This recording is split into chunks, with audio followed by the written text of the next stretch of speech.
Bismillahirrahmanirrahim. Assalamualaikum warahmatullahi wabarakatuh. Nama saya Hijriah Sam dari TK Islam Plus Eskul Kabupaten Pinrang.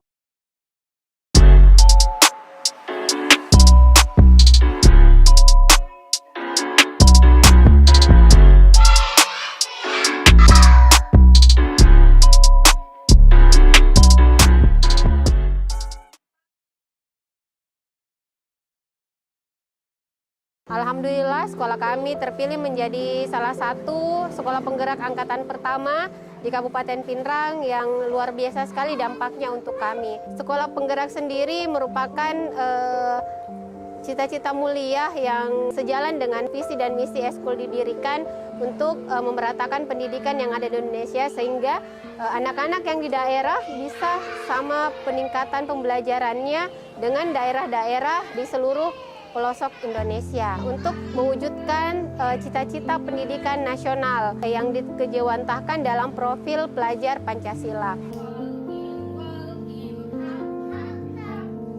Profil pelajar Pancasila sendiri adalah karakter yang diharapkan ada pada pelajar-pelajar yang ada di Indonesia, sehingga untuk mendapatkan karakter peserta didik yang bisa berdaya saing global tapi tidak meninggalkan nilai-nilai luhur kebangsaan, yaitu Pancasila.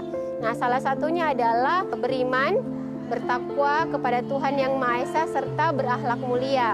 Untuk profil beriman, bertakwa kepada Tuhan Yang Maha Esa, ada beberapa elemennya. Salah satu diantaranya adalah akhlak beragama, akhlak pribadi, akhlak kepada sesama, berakhlak terhadap alam dan lingkungan sekitar, serta akhlak bernegara. Untuk di sekolah kami melakukannya dengan pembiasaan.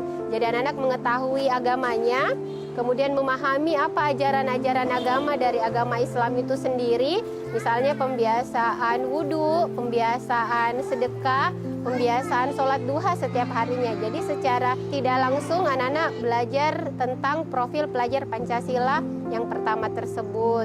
Akhlak terhadap lingkungan sekitar, di sekolah juga ada bank sampah yang mana anak-anak diajar memang dari rumah untuk memilah sampah, kemudian ditabung di sekolah sebagai akhlak terhadap lingkungan sekitarnya, menjaga dan melestarikan lingkungan sekitarnya dari sampah.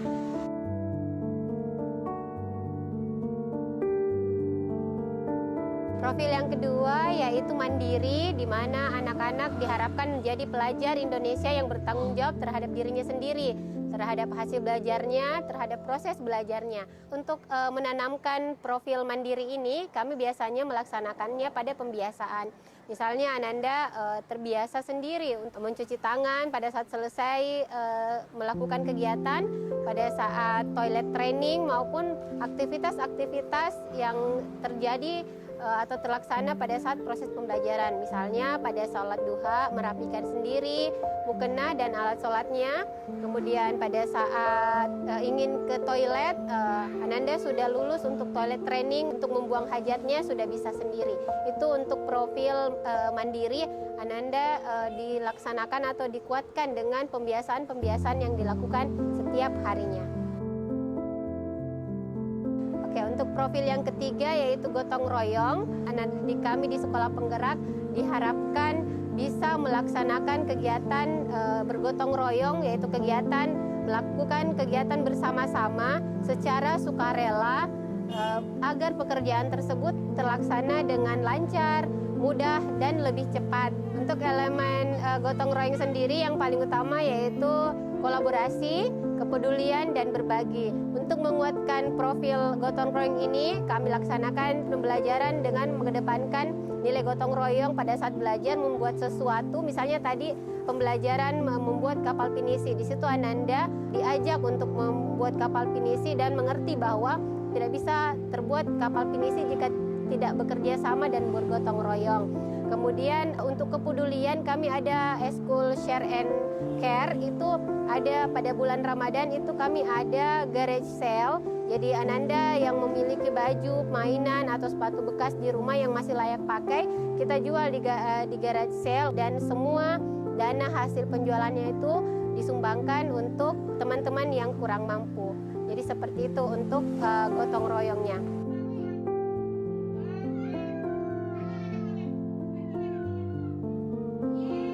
Profil selanjutnya yaitu bernalar kritis, di mana Ananda diharapkan bisa mengolah informasi baik kuantitatif maupun kualitatif untuk memproses, kemudian mengambil keputusan. Kalau di PAUD sendiri seperti kemarin dalam pembelajaran saintifik, jadi anak-anak diharapkan mampu kritis terhadap informasi yang diperoleh, kemudian mengolahnya menjadi suatu keputusan dan dilaksanakan di kehidupan sehari-harinya. Untuk menguatkan profil bernalar kritis, kami biasanya melaksanakan percobaan-percobaan sederhana yang mengundang anak-anak untuk bertanya bagaimana bisa terjadi sesuatu. Misalnya tadi kita membuat roket karena temanya adalah Sulawesi Selatan, tokoh idolanya adalah Pak Habibie yang bisa membuat pesawat. Ananda tadi melakukan percobaan sederhana menerbangkan roket di halaman belakang sekolah.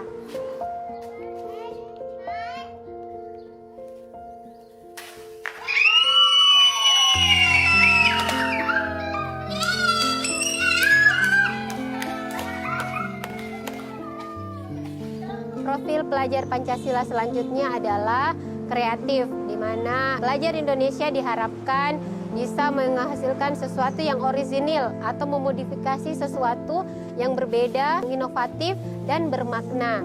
Jadi seperti yang kami laksanakan untuk penguatan kreativitas itu biasanya kami melaksanakannya dengan pembelajaran proyek. Jadi setiap hari Ananda melaksanakan pembelajaran proyek. Ananda akan memilih apa yang akan dilaksanakannya, apa bahan-bahan yang akan digunakan, dan berkreasi sesuai keinginannya atau memodifikasi apa yang pernah dilihatnya. Misalnya seperti tadi baju bodo dari kain kresek dengan hiasan kertas-kertas metalik dan bahan-bahan yang ada di sekitarnya.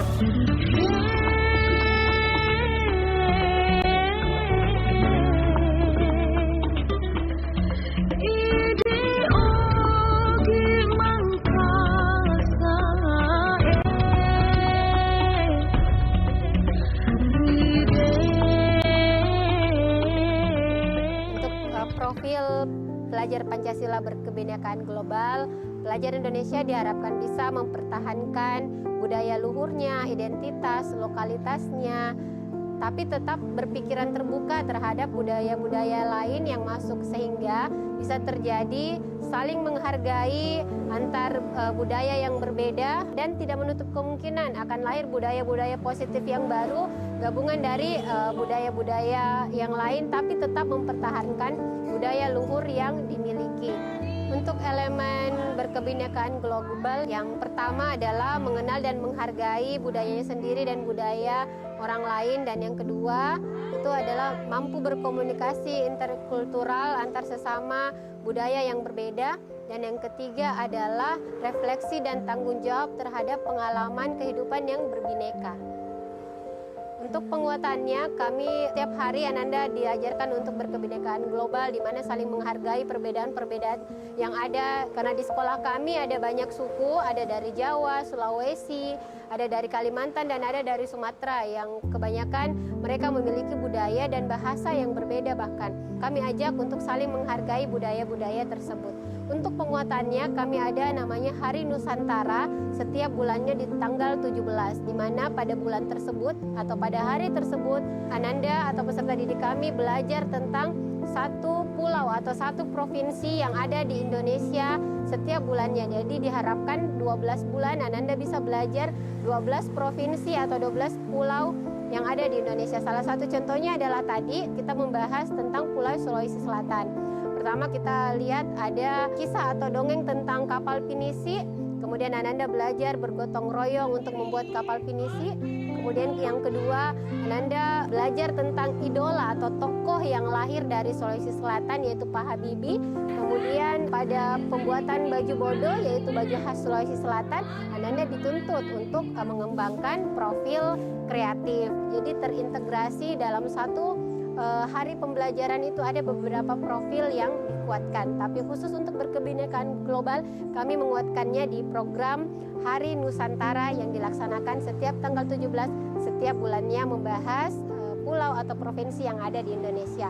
Harapan kami selanjutnya untuk program sekolah penggerak Semoga program sekolah penggerak ini yang dilaksanakan di seluruh Indonesia bisa menjadi sarana untuk memeratakan pendidikan, baik di kota maupun pedesaan seperti kami. Itu yang pertama. Dan yang kedua, diharapkan sekolah penggerak yang berbasis literasi dan proyek ini bisa benar-benar memerdekakan anak dalam belajar, dalam bermain. Dan yang terakhir, kami harapkan semoga dengan adanya sekolah penggerak ini, sekolah kami juga bisa menjadi agen perubahan pendidikan yang bermanfaat untuk daerah kami, untuk sekolah-sekolah yang ada di sekitar kami, dan untuk anak-anak yang berada di Kabupaten Pinrang pada khususnya dan pendidikan di Indonesia pada umumnya. Sekian dari kami, salam merdeka belajar dari Kabupaten Pinrang, Sulawesi Selatan.